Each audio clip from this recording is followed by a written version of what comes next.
16 अक्टूबर को निकलने वाली कांग्रेस की किसान सम्मान यात्रा अब 19 अक्टूबर को होगी। पूर्व मुख्यमंत्री हरीश रावत ने एक होटल में प्रेस वार्ता के दौरान बताया कि 16 अक्टूबर को मंगलौर के नारसन में रुड़की तक हजारों ट्रैक्टर ट्रॉली द्वारा किसान सम्मान यात्रा निकाली जानी थी, लेकिन सुबह से ही तेज आंधी और तेज बारिश के चलते कार्यक्रम स्थगित कर दिया गया था।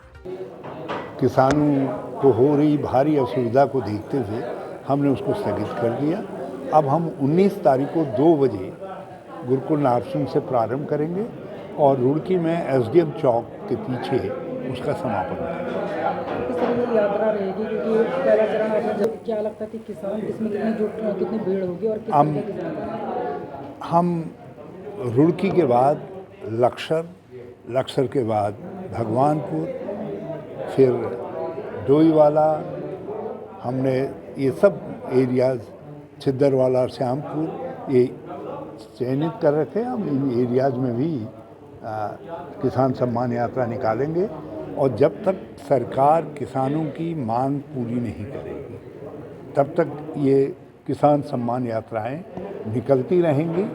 और चुनाव के अंदर भी 2024 में हम इन बातों को, जिनको आज हम सवाल के रूप में सरकार के सामने रख रहे हैं, हम 2024 में इनके समाधान का वादा करेंगे और जो राज्य सरकार के करने के होंगे वो 2027 के चुनाव का हमारा चुनाव के वादे का हिस्सा होंगे।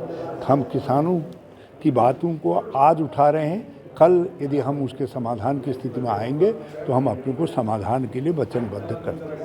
आप लगातार तक नहीं पहुंच पाती और उस पर कोई हल नहीं निकाल सकते। अहंकार में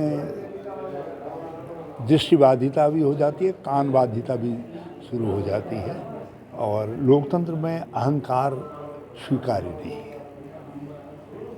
राम राज्य में भी स्वीकार्य नहीं था, रावण का अहंकार था।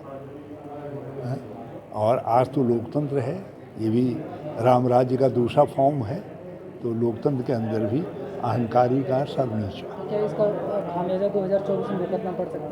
भाजपा को निश्चित तौर पर किसानों, नौजवानों, मजदूरों, महिलाओं, पूर्व सैनिकों, छोटे छोटे व्यापारियों और आम गरीब जनता के, आम जन की उपेक्षा का, दलितों और पिछड़ों की उपेक्षा का दंश झेलना पड़ेगा, उसका नुकसान उठाना पड़ेगा। प्रधानमंत्री जी आए थे और आपके एक विधायक ने उनकी खूब तारीफ। माननीय विधायक का बयान मैंने देखा, उन्होंने कहा इससे इस क्षेत्र के पर्यटन को बढ़ावा मिलेगा, ये उनकी अपेक्षा है, ये तारीफ नहीं है।